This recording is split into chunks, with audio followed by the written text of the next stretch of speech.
Hello everybody, it's Mr. Tall23 back with another video, and today I'm going to be continuing in the study of the book of John. So today I'm going to do the last chapter of the book of John, chapter 21, and then we'll be done with the series going through that book. So let's get started. John chapter 21 deals with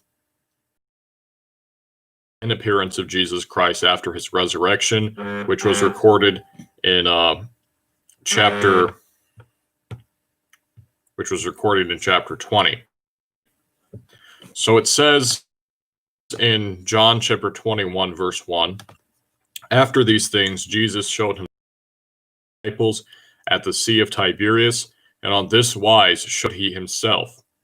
There were together Simon Peter and Thomas called Didymus, and Nathanael of Cana in Galilee, and the sons of Zebedee, and two other of his disciples.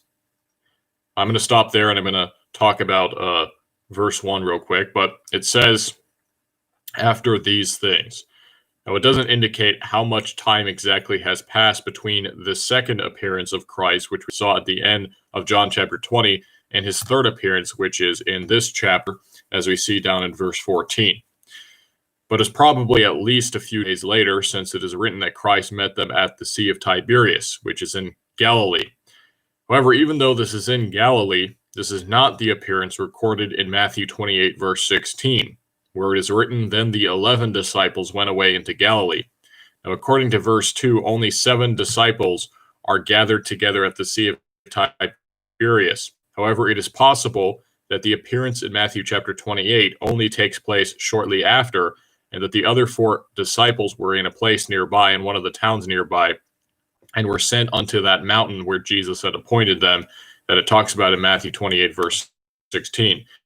So perhaps the reason why they're even here in the first place at the Sea of Tiberias, which is in the region of Galilee, is to meet Jesus in Galilee as to do in that mountain in Matthew chapter 28. So it says at the Sea of Tiberias. Now the Sea of Tiberias is another name for the Sea of Galilee, according to John chapter 6, verse 1, where it says, after these things, Jesus went over the Sea of Galilee, which is the Sea of Tiberias. And it is at this location that Jesus appeared again to the disciples, according to this verse. So according to verse 14, this is now the third time that Jesus showed himself to his disciples after that he had been risen from the dead. There is still a fourth time in which he meets with the 11, as recorded in Matthew 28, verse 16 to 17. And there's also a time when he appears to 500 brethren at once in 1 Corinthians 15, verse 6. And then there's another appearance before his final ascension, as recorded in the book of Acts, chapter 1, verses 4 to 9, which are 40 days after his resurrection. So there's several appearances of Jesus Christ that happen between his resurrection and the time he finally ascends into heaven to sit down on the right hand of the Father. It says in verse 2, there were together Simon Peter and Thomas called Didymus, and Nathanael of Cana in Galilee, and the sons of Zebedee, and 2 other of his disciples. So there are 7 total disciples there: Peter, Thomas, Nathanael, also called Bartholomew, the sons of Zebedee, according to Matthew 4:21, 10:2, and Mark 1:19, and 2 other unnamed disciples. Therefore, at least 4 other of the 11 were not gathered with them at the Sea of Tiberias. However, they might be, as I said earlier, in a town nearby on the shore of Galilee, around that Sea of Galilee, because it was commanded by Jesus to the women to tell the disciples that they go into Galilee, and there they shall see me, as Jesus said unto the women in Matthew chapter 28, verse 10. Therefore, this probably takes place prior to that meeting in which Christ delivers unto them the Great Commission, where he says, go ye therefore and teach all nations, baptizing them in the name of the Father, and of the Son, and of the Holy Ghost, teaching them to observe all things whatsoever I have commanded you. So this is probably before that meeting when all 11 of the disciples are gathered, and not just 7 of them. Now it says in verse 3, Simon Peter saith unto them, I go a-fishing. They say unto him, we also go with thee. They went forth and entered into a ship immediately, and that night they caught nothing. Now, this was Peter's occupation, fishing, prior to being a disciple of Christ. and it was so also of his brother Andrew. As is written in Matthew chapter 4, verse 18, and Jesus, walking by the Sea of Galilee, saw two brethren, Simon called Peter, and Andrew his brother, casting a net into the sea, for they were fishers. Now it might be so that Andrew was one of the unnamed disciples here because of this. It is recorded also in the book of Luke that the sons of Zebedee were with him, for it is written, for he was astonished, and all that were with him, at the draught of the fishes which they had taken. And so was also James and John, the sons of Zebedee, which were partners with Simon. And Jesus said unto Simon, Fear not, from henceforth thou shalt catch men. Luke chapter 5, verse 9 to 10. So the sons of Zebedee also were by occupation fishermen. So you have Peter, and then you have possibly Andrew as one of the two unnamed disciples, and then you also have James and John, who were fishermen before they were disciples, and they're all together here in the Sea of Galilee to fish once again. Now, Jesus promised to make these fishermen the fishers of men in Matthew 4:19 and Mark 1:17, and also the passage we just read in Luke chapter 5, meaning that he has promised that if they follow him, he will make them to bear fruit, to win people to Christ. But Peter had gone back to his old business instead of catching men, probably because he's waiting for the Lord to appear in Galilee, as we already mentioned. So it says, that night they caught nothing. Now, a very similar scene occurred at the beginning of Christ's ministry when they were fishing beforehand, before they were fishing men. Okay? When Peter was first called by Christ at the lake of Gennesaret in Luke chapter 5, which is again another name for the Sea of Galilee, it is written, and Simon answering said unto him, Master, we have toiled all the night and have taken nothing. So they're spending all night fishing and they're not catching anything. Now in verse 4, it says, But when the morning was now come, Jesus stood on the shore, but the disciples knew not that it was Jesus. Now there could be several reasons that why they did not know that it was Jesus. One obvious reason may be simply that they could not tell because of how far off they are into the sea. It says in verse 8, they were not far from land, but as it were 200 cubits. Now that's still 300 feet. But by the context, they were still close enough to the shore to be able to hear Jesus' voice, according to verses 5 and 6. Now, it's probably because he shouted unto them. It's probably not because he was just speaking to them like they were nearby. But even though they heard him, it is possible, because they're the distance of 200 cubits away, that they could not make out his distinct physical features. Because they're in the middle of the ocean, or not the ocean, but the sea, they can't really tell who it is that's standing on the shore. Now, another possible reason why they did not know that it was the Lord is because he had holden their eyes, as it talks about that Jesus did with Cleopas and the other disciple in Luke chapter 24, verse 16. And it also talks about that with Mary Magdalene when he appeared unto her in the last chapter in verse 14, that she didn't recognize him either. So in verse 5, Then Jesus saith unto them, Children, have ye any meat? They answered him, No. And he said unto them, Cast the net on the right side of the ship, and ye shall find. They cast therefore, and now they were not able to draw it for the multitude of fishes. Now, it's not just that the disciples do not have meat, as in our modern definition of meat, which is flesh, but they didn't have any food at all with them. That's typically what the word meat means in the Bible, okay? The word meat is used in the scriptures to refer to food in general. And when it's talking about meat, with our definition of meat, like beef and chicken and pork and that kind of stuff, it usually uses the word flesh. So the Bible, for example, a good example of that is Genesis chapter 1, verse 30, where it says, I have given you every green herb for meat. And it says his meat was locusts and wild honey in Matthew 3:4, speaking of John the Baptist. Now, those things are not meat in our sense of the word. They're not animal flesh, but the Bible still calls them meat because that's the older definition of the word. It just means food. So the disciples did not just not have fish, but they did not have bread or any other food with them. Now, in the previous verse, it is implied that they fished for the entire night, and Jesus appeared unto them in the morning, and they still didn't have anything. So they're trying to catch fish so that they can eat, and they can't find anything. But Jesus gives them the instruction. He says, Cast the net on the right side of the ship, and ye shall find. Now this bears resemblance again unto the trouble which Peter, Andrew, James, and John experienced at the beginning of Christ's ministry when he first appeared unto them. After having nothing, Jesus said unto Simon, launch out into the deep and let down your nets for a draft. Luke 5, verse 4. Now, after Jesus commanded Simon in the beginning of his ministry, it is written that Simon said, nevertheless, at thy word, I will let down the net. They had this done, they enclosed a great multitude of fishes, and their net brake. And they beckoned unto their partners, which were in the ship, or which were in the other ship, that they should, and they came and filled both the ships, so that they began to sink. Luke chapter 5, verse 5 to 7. So the disciples had faith in the word of Christ that he had given unto them, and through that a miracle was done, in which after a night of hard work, a night in which they did not catch anything, they simply relied on Christ, and they were provided for in excess. As it is written, the Lord will not suffer the soul of the righteous to famish. Proverbs chapter 10, verse 3. So the Lord has provided for them the food that they need, the food that they're searching for physically.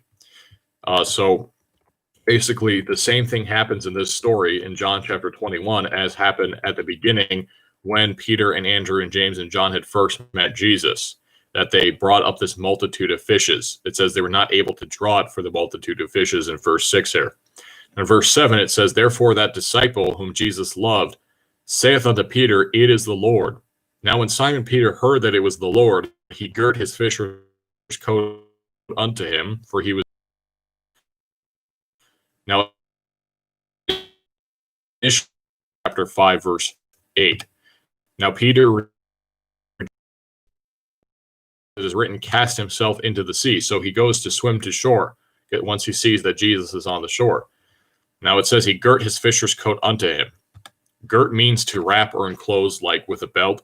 The phrase loins girded, for example, or some variant of that is used 30 times in the Bible.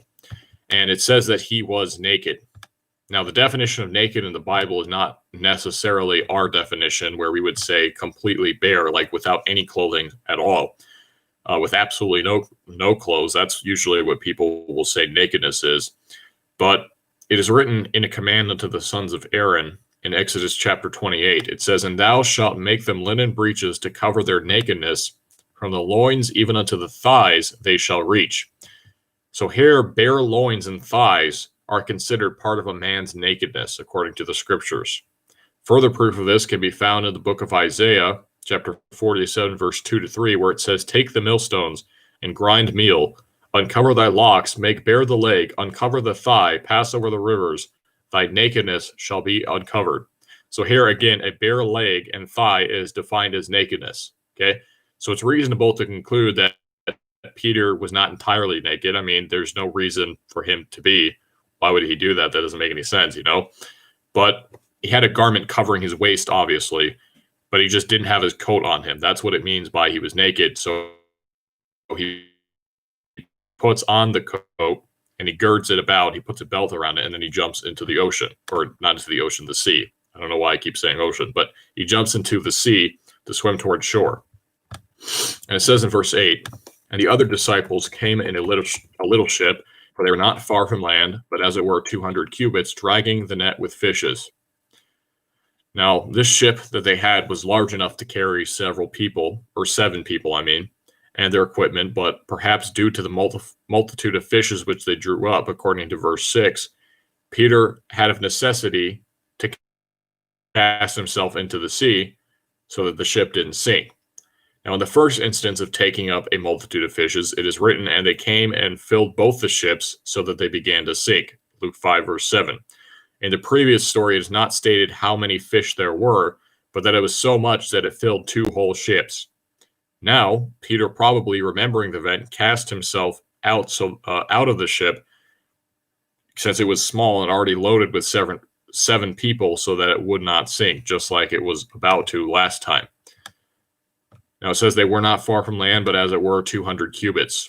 Now, if this cubit is according to the Roman measurement of a cubit, which would make sense, it would be 1.5 feet or 18 inches long, therefore making the approximate distance from the shore about 300 feet, which is close enough for the disciples to hear Jesus' words if he shouted them, but also far enough to possibly not recognize him. Remember, we talked about this earlier.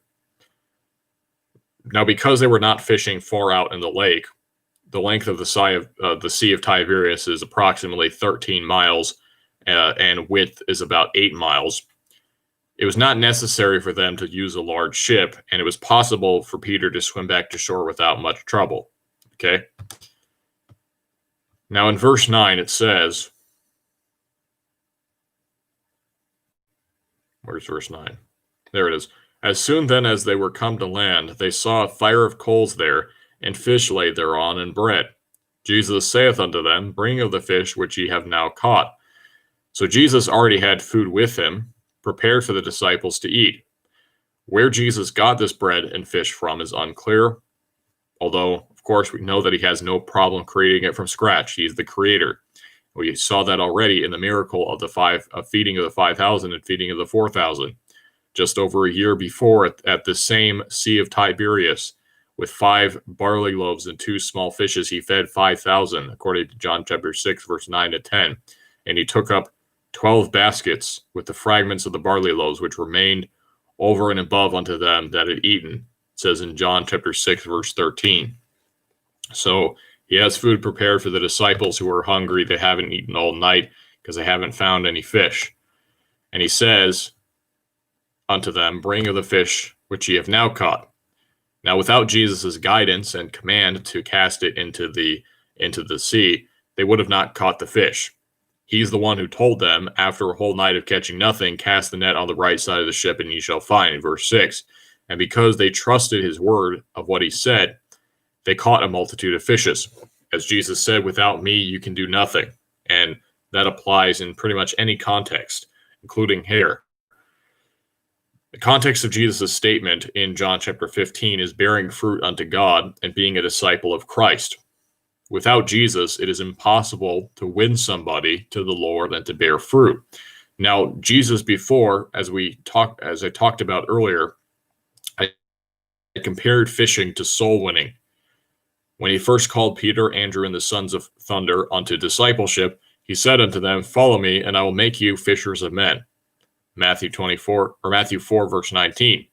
So the inability to catch anything without the Lord illustrates the truth that without God, we cannot bear fruit unto God, meaning we cannot lead people to Christ. Just as they could not actually take up any fishes without the help of Jesus, this teaches us that we cannot be a fisher of man without Jesus. Okay, we need to be a follower of Jesus. We need his help. We need his guidance in order to lead people to the Lord.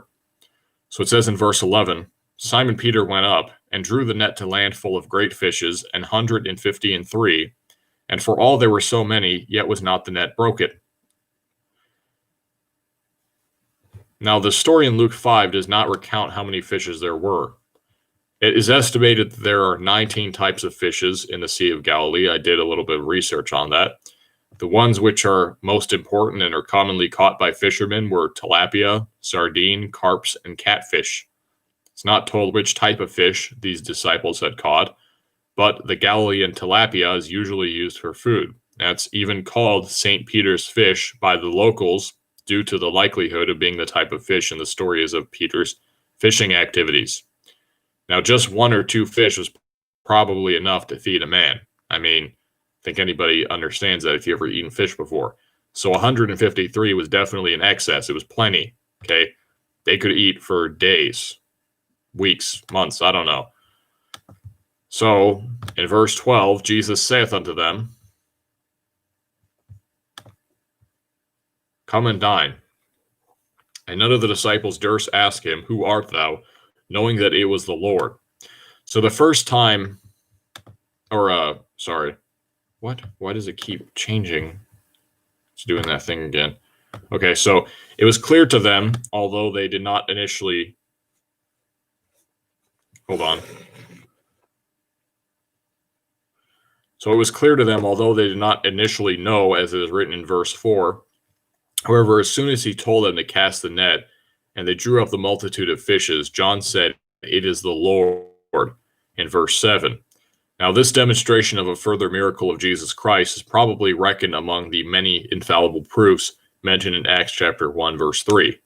Now, the resurrection, of course, was the greatest miracle of all of them, but Jesus also continued to show unto them that he was really them by doing the same things that he had done before his crucifixion, such as the miracle like this. Now in verse 13 it says, Jesus then cometh and taketh bread and giveth them, and fish likewise.